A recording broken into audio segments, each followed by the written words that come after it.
కాబట్టి ప్రియ దేవుని బిడ్డలారా, వాక్య భాగంలోకి వెళదాం. యోబు గ్రంథం 37వ అధ్యాయము 5వ వచనం. బైబిల్లో ఉన్న వాళ్ళందరూ తీయాలి. మనము గ్రహింపలేని గొప్ప కార్యములను ఆయన చేయును. చాలు. ఈ యోబు గ్రంథంలో ఈ నెలలో దేవుడు మనతో మాట్లాడుతున్నటువంటి మాటను ఒకసారి మనం ఆలోచన చేస్తే, యోబు గ్రంథం 37:5లో రాయబడి ఉంది. ఈ నెల దేవుడు మనకిస్తున్న వాగ్దానం, మనము గ్రహింపలేని గొప్ప కార్యములు ఆయన మన కొరకు చేయబోతున్నాడంట. 2 చేతులు పైకెత్తి గట్టిగా హల్లెలూయా చెప్తాం. హల్లెలూయా, హల్లెలూయా. మన కొరకు ఆయన మనము గ్రహింపలేనటువంటి, అంటే ఇది నా పట్ల జరుగుతుందా, ఈ కార్యాన్ని దేవుడు నా పట్ల చేశాడా, దేవుడు నా కొరకు ఈ కార్యాలు చేయబోతున్నాడా, నీ కొన్ని సందర్భాల్లో ఆశ్చర్యం కలుగుతుంది. అరే, దేవుడు నా కొరకు ఇంత మేలు దాచాడా, ఇన్ని అద్భుతాలు జరుగుతున్నాయా, ఇన్ని ఆశ్చర్యమైన కార్యాలు జరుగుతున్నాయా, ఎంతెంత మనుషుల దగ్గరికి వెళ్ళాను, ఎంతమంది కాళ్ళు పట్టుకున్నాను, ఎంతమందిని బ్రతిలాడాను, ఎన్నెన్నో వెచ్చించాను, కానీ నా కొరకు ఏది జరగలేదే.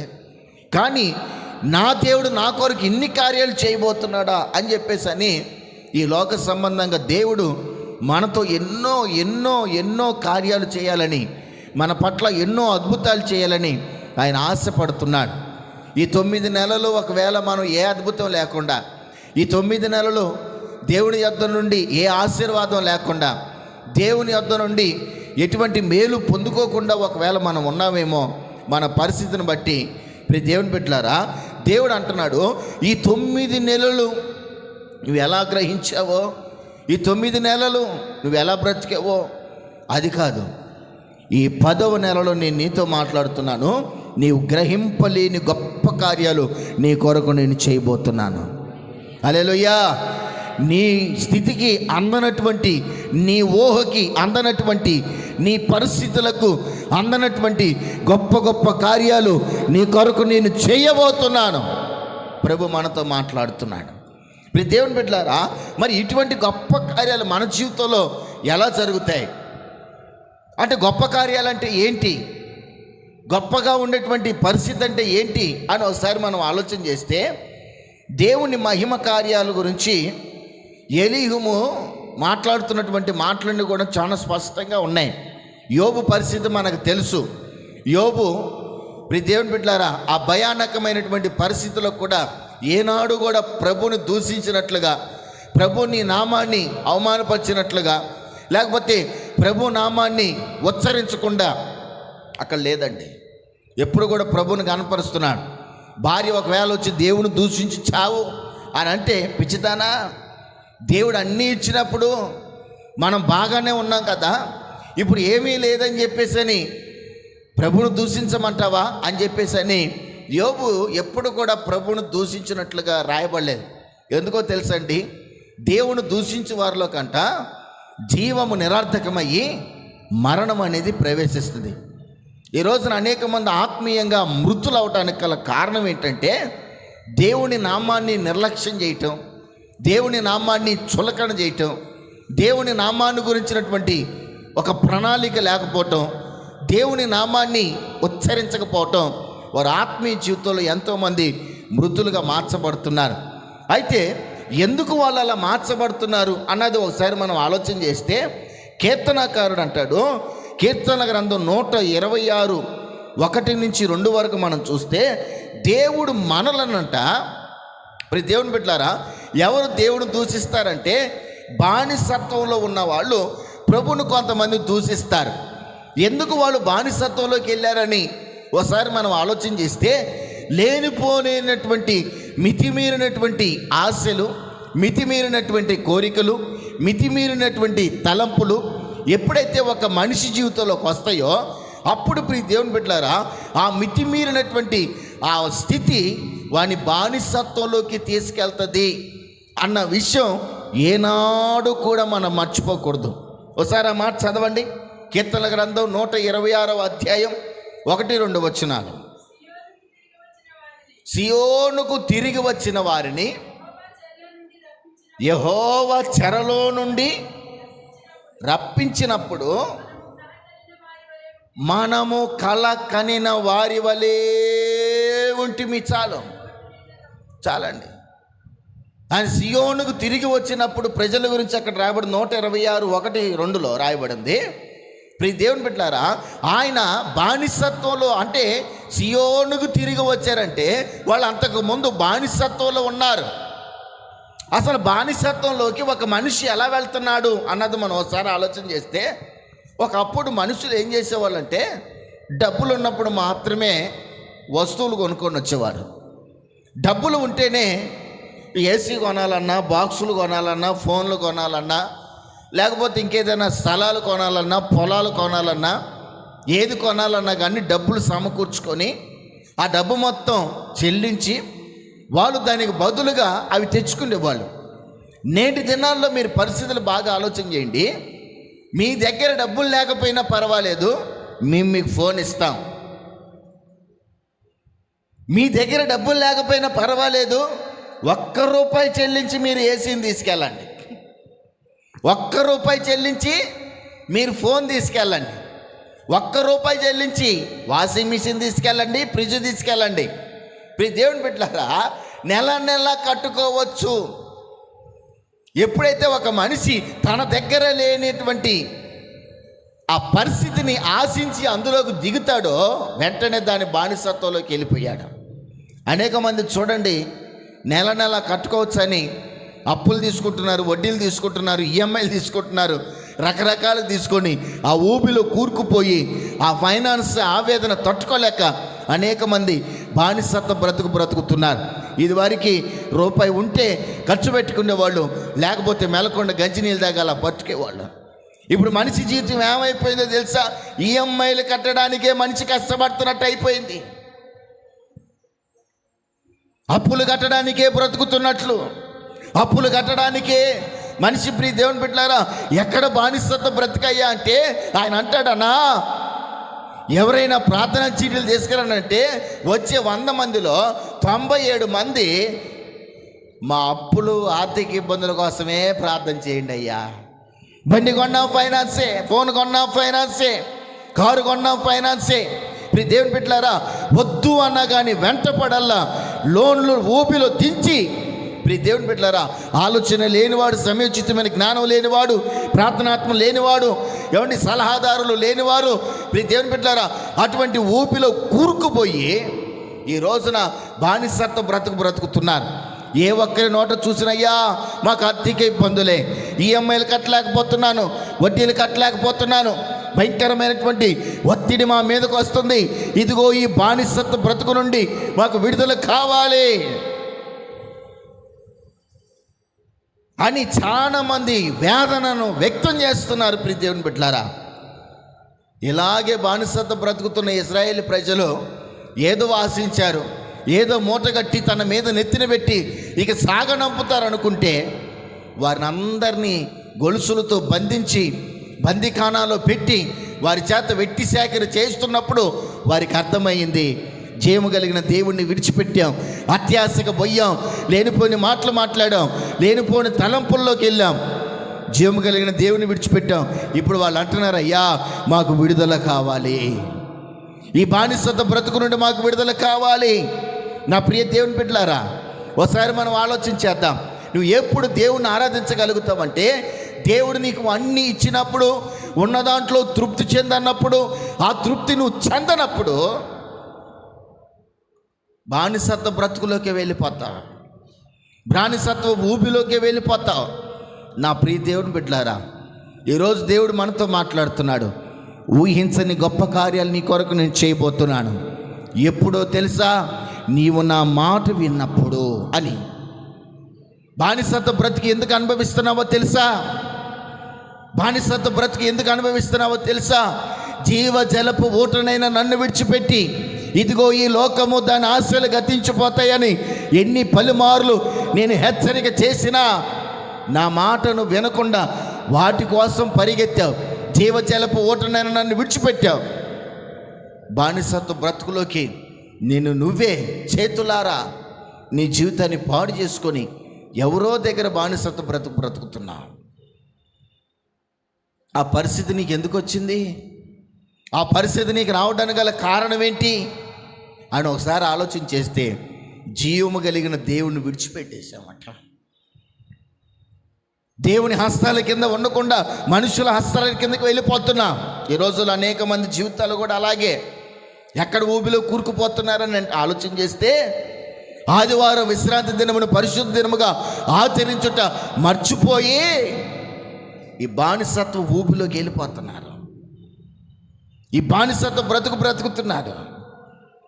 దైవాశీర్వాదాలు పొందుకోవలసినటువంటి సంఘం, దైవ దీవెనలు పొందుకోవలసినటువంటి సంఘం, ఆయన మందిరంలోని మేలుల చేత తృప్తి పడవలసిన సంఘం ఆ తృప్తిని మర్చిపోయి ప్రియ దేవుని బిడ్డలారా ఈ లోకం వైపు పరిగెత్తి ధనాశ అంటూ ప్రియ దేవుని బిడ్డలారా లేనిపోని ఆశలంటూ పరిగెత్తి భయంకరమైన ఊబిలో కూరుకుపోతున్నారు.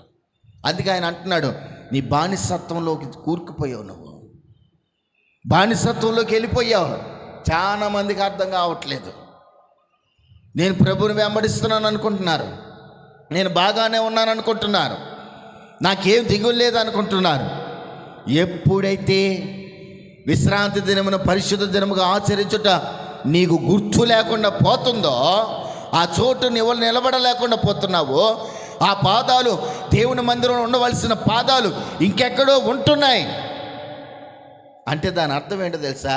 నీవు బానిసత్వంలోకి వెళ్ళిపోయావు, బానిసత్వం ఊబిలో ఉన్నావు, బానిసత్వం నిన్ను వెంటాడుతుంది. ఆ బానిసత్వం నుంచి బయటకు రావడానికి ప్రభు ఒక్కడే మార్గం. రెండో విషయం, అదే కీర్తన గ్రంథం 126వ అధ్యాయం మరలా 1-2 వచనాలు.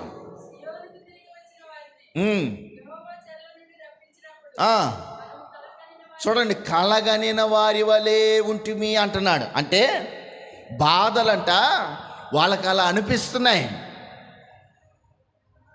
దేవుని స్తోత్ర. బాధలు ఎలా ఉన్నాయంట? బాధలు ఒక మనిషి జీవితాన్ని బానిసత్వంలోకి వెళ్ళిన మనిషికి బాధలు కాకుండా ఏముంటాయండి? బానిసత్వంలోకి వెళ్ళినటువంటి మనుషులకి బాధలు కాకుండా ఏముంటాయి? ఆ బాధల మధ్యలో, ఇబ్బందుల మధ్యలో, ఇరుకుల మధ్యలో, సమస్యల మధ్యలో, నిట్టూర్పుల మధ్యలో ఒక మనిషి కూరుకుపోయినప్పుడు ఆ భయంకరమైన వేదనని, మనోవేదనని అనుభవిస్తున్నప్పుడు వారి జీవితం ఎలా ఉంటుందో తెలుసా? భయంకరమైన బాధ. అది వెట్టి చాకిరి చేయలేక, కష్టపడలేక చాలామంది అనే మాట ఏంటి తెలుసా? అయ్యా 5వ తారీఖు జీతం వస్తుంది కానీ 7వ తారీఖు మా చేతుల్లో అది ఉండలేదు. 5వ తారీఖు జీతం వస్తుంది, నెలంతా కష్టపడిన ఆ చేతుల్లోకి వచ్చేటువంటి ఆ కష్టం కనీసం కళ్ళతో చూసుకునే దాకా కూడా ఉండలేదయ్యా. 10,000 రూపాయలు సంపాదిస్తున్నాం, ఆ 10,000 నా చేతిలో పడతాయి అనుకుంటా. ఈఎంఐలని అవని ఇవని పోయి నా చేతిలో కనీసం 2,000 రూపాయలు కూడా మిగలతలేదండి. పైగా నేను అప్పులు చేయాల్సిన పరిస్థితి వస్తుంది. ఏంటి బాధ, ఏంటి వేదన అని చెప్పేసి ప్రతి మనిషి జీవితంలో ప్రార్థన విన్నపాలు రాయండి. అంటే మా అప్పుల బాధల నుండి, మా ఆర్థిక ఇబ్బందుల నుండి, అంటే ఒక మనిషి ఎంత బాధపడుతున్నాడో ఒకసారి ఆలోచించండి. తను చేసినటువంటి తప్పుకి బంధకాల్లో బంధించబడ్డ మనిషికి బాధ తప్ప వేరేదేది తెలియదు. కష్టపడుతున్నాడు, 30 రోజులు కష్టపడుతున్నాడు, జీతం వస్తుందంటే కనీసం తిండి కూడా తినలేనటువంటి పరిస్థితి, అనారోగ్యం వచ్చినప్పుడు హాస్పిటల్కి వెళ్ళి చూంచుకోలేనటువంటి పరిస్థితి, సంపాదించిన సంపాదన ఏమండి అప్పులు కట్టగా, డాక్టర్లకు పోయగా మా చేతిలో 1 రూపాయి కూడా మిగలతలేదు. ఏంటి బాధ?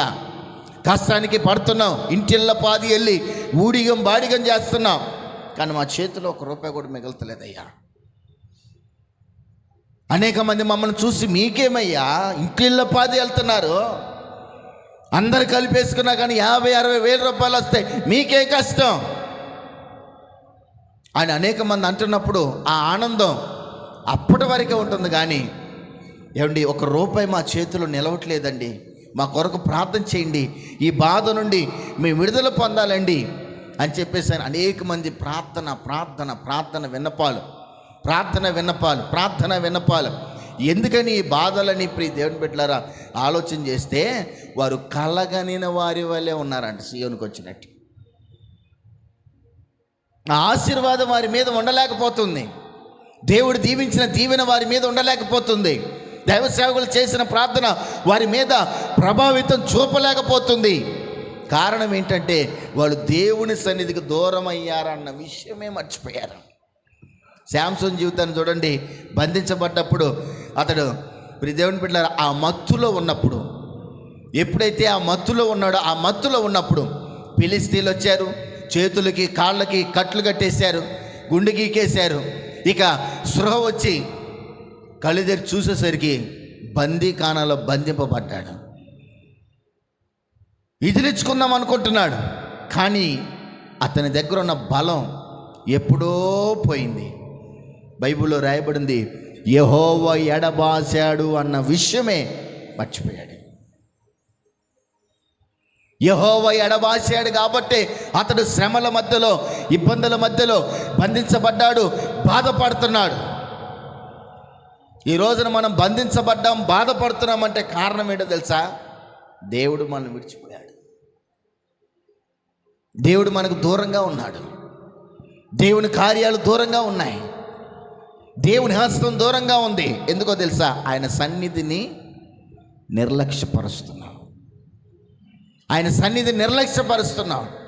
ఆయన సన్నిధిని దేవుని బిడ్డలారా తేలికపాటుగా పౌలు అంటాడు, ఆయన రక్షణకు వచ్చిన వార్తను, ఆయన సిలువను మీరు కాళ్ళ క్రింద వేసి త్రొక్కుతున్నారు. మీకు ఎక్కడ ఉంటుంది విడుదల? మీకు ఎక్కడ ఉంటుంది రక్షణ? మీకు ఎక్కడ ఉంటుంది సంతోషం? పొరపాటును కూడా ఉండదు. అందుకనే సంతోషమైన, ఆనందమైన ఏదైనా జీవం కలిగిన దేవుని మందిరంలో, నా మేలులతో, నా మందిరంలోని మేలులతో వారిని తృప్తిపరుస్తాను.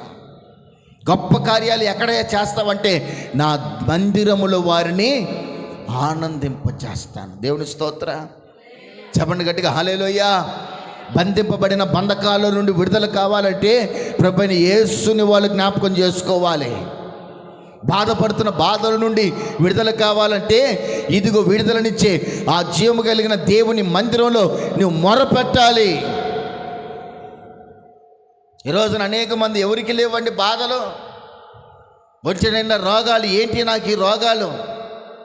ఏంటి నా కుటుంబ సమస్య? ఏంటి నా వ్యక్తిగత సమస్య అని నువ్వు బాధపడుతున్నావు కదా. ఆ బాధ ఎందుకు కలుగుతుందో ఒకసారి నువ్వు ఆలోచన చేసావా? కొంతమంది ఎంత బాధ అయినా పడతారు, కానీ విడుదల పొందడానికి మాత్రం ప్రయత్నం చేయరు. ఎంత బాధ అయినా పడతారు, కానీ విడుదల పొందడానికి మాత్రం, దేవుని మందిరానికి మాత్రం రాను. విడిపించబడేది స్వస్థత కోనేరు, జీవం కలిగిన దేవుని మందిరం. ఎప్పుడైతే నువ్వు ఇక్కడికి వస్తావో బద్ధకం లేకుండా, టైం లేదు కనుక చెప్తున్నాను, ఎప్పుడైతే స్వస్థత కోనేరు ఇదని గుర్తెరిగి ఈ స్వస్థత కోనేరుని బాధనంతా తీసివేసుకోవడానికి యేసుప్రభు వచ్చి అడుగుతాడు, అయ్యా బాగుపడాలనుందా నీకు అంటాడు. ఆయన బాగుపడాలనుంది, కానీ నేను వెళ్దాం అనుకునేసరికి నాకు ఏదో ఒక సమస్య వచ్చి పడుతుందండి. ఒరే బాబు, నీకు బాగుపడాలని ఉంటే నీ పరిపెత్తుకున్నాడు. లేదండి నేను వెళ్దాం అనుకునేసరికి ఎవరో ఒకళ్ళు వస్తున్నారు, చుట్టాలు వస్తున్నారు, బంధువులు వస్తున్నారు, రోగాలు వస్తున్నాయి. ఆయన అంటాడు, నీవు వెళ్ళాలనుకున్నప్పుడు నిశ్చయం చేసుకుంటే ఎవరు వచ్చినా నీవు ఆగో. హల్లెలూయా. చెప్పండి గట్టిగా హల్లెలూయా.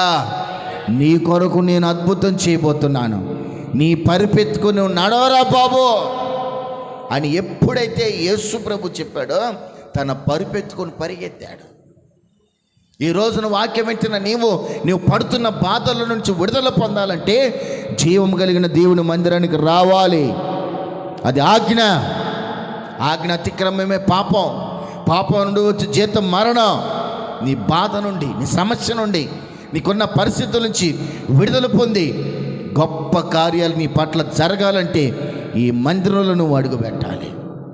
ఆమేన్. హల్లెలూయా. చెప్పండి గట్టిగా హల్లెలూయా. ఈ మందిరంలో అడుగు పెట్టిన తర్వాత నీకున్న భయాలన్నిటి నుంచి ప్రభు విడుదలిస్తాడంట. ఏంటంట? నీకున్న భయాలన్నిటి నుండి, యోవేలు గ్రంథం 2వ అధ్యాయం 21 నుంచి 25 వచనాలు మనం గమనిస్తే, నువ్వు ఏ భయంతో బాధపడుతున్నావో, ఏ భయం నిన్ను వెంటాడుతుందో, ఏ భయం నీ కుటుంబాన్ని ఆవరిస్తుందో. కొంతమందికి భయాలు. ఏ భయం అంటే, పిల్లలు ఏమైపోతారో, నా పరిస్థితి ఏమైపోద్దో, నా స్థితిగతులు ఏమైపోతాయో. ఏమండి, ఏదో ఒక భయం నీ జీవితాన్ని వెంటాడుతుందేమో. నువ్వు దేవుని మందిరంలోకి వచ్చి మొరపెట్టి, ప్రభువా నా కొరకు గొప్ప కార్యాలు చేస్తానన్నావు కదా, ఈ భయం నుండి విడుదల కలుగు చేయి ప్రభువా అని నువ్వు ప్రభు దగ్గర మొరపెడితేనండి, ఆయన నీ భయాల నుండి కూడా విడుదల కలుగు చేస్తాడు. ఆమె నీకున్న భయాలు ప్రభుకు తెలుసు, నీకున్న భయాలు నీకు తెలుసు, నీకున్న భయాలు నీ కుటుంబానికి తెలుసు. ఏ భయం ఏ మనిషిని ఎలా వెంటాడుతుందో ఆ భయాలు తెలుసు. ఆ ప్రవచన గ్రంథంలో రాయబడిన మాట ఒకసారి చదవండి. యోవేలు గ్రంథం 2వ అధ్యాయం 21వ వచనం. దేశమా భయపడక సంతోషించి గంతులు వేయుము, యెహోవా నీ కొరకు గొప్ప కార్యములు చేసి ఉన్నాడు. హల్లెలూయా. చెప్పండి గట్టిగా, హల్లెలూయా. ఎప్పుడైతే నీకున్నటువంటి ఆ భయానకమైన పరిస్థితిని చూసి ఈరోజు వాక్యం వింటున్న నీ జీవితంలో, అయ్యా ఏ అద్భుతము లేని నా జీవితంలో, ఏ కార్యము జరగని నా కుటుంబంలో, ఏ కార్యము జరగని నా వ్యక్తిగత జీవితంలో నీవు కార్యం చేస్తానన్నావు కనుక, ఇదిగో నా బంధకాల నుండి, నా బానిసత్వ బ్రతుకు నుండి, నా భయాల నుండి నాకు విడుదలనిచ్చి నా కొరకు గొప్ప కార్యం చేయవా, నా కొరకు గొప్ప కార్యం చేయవా. ఏ కార్యం చేస్తావు? నా కుటుంబానికి ఏ గొప్ప కార్యాలు చేయబోతున్నావు? ఆయన నీ పట్ల గొప్ప కార్యాలు చేయాలంటే నీ మందిరానికి రావాలి. ఆమె ఆమె ఆమె ఏ పరిస్థితినైనా మార్చగలిగినది జీవము కలిగిన దేవుని మందిరం. అందుకే పేతురు నిలబడ్డప్పుడు అంటాడు, ప్రభు పేతురు నువ్వు కేఫావి, నువ్వు బండవి, నీవు బండవి, నీ మీద నా సంఘాన్ని కడతాను, దాని ఎదుట పాతాళపు యొక్క ద్వారాలు నిలువనేరవు. హల్లెలూయా. దేవుని మందిరానికి అంత శక్తి ఉందండి. దేవుని మందిరానికి అంత శక్తి ఉంది. అందుకే ఊరకు కాదండి, దేవాలయాలు కట్టి అక్కడ ప్రార్థనలు జరుగుతున్నాయి అంటే 2-3 కూడి ఉంటేనే ఆయన వస్తానన్నాడే. ఇంతమంది కూడి ఆయన ఆరాధిస్తూ ఉంటే ఆయన సింహాసనం ఎక్కడ ఉంది కదా, మరి అప్పుడు ఎన్ని కార్యాలు నీ కొరకు చేయాలి ఆయన, ఎన్ని కార్యాలు నీ కొరకు చేయాలి. అట్లాంటి దేవుని మందిరాన్ని విడిచిపెట్టాలని నీకు ఎలా అనిపిస్తుంది? ఎలా అనిపిస్తుంది? హల్లెలూయా. చెప్పండి గట్టిగా, హల్లెలూయా. ఈ రోజున తీర్మానం చేసుకో, ప్రభువా 9 నెలలు విడిచిపెట్టానా, ఇక విడిచిపెట్టను, ఇక నీ మందిరంలోనే ఉండడానికి ఇష్టపడతాను. నీ మందిరాన్ని, నీ మందిరంలోని మేలుల చేత, నీ మందిరంలోని ఘనమైన కార్యాల చేత నేను తృప్తిపరచబడతాను. ఒక చిన్న తీర్మానం, ప్రభువా నా కొరకు గొప్ప కార్యం చేయి అని. నీ బాధలు ఏవేవో ఉన్నాయో లేచి నిలబడి, నీ బాధలు ఏవేమో ఉన్నాయో అవి ప్రభు ఎదుట ఒప్పుకో.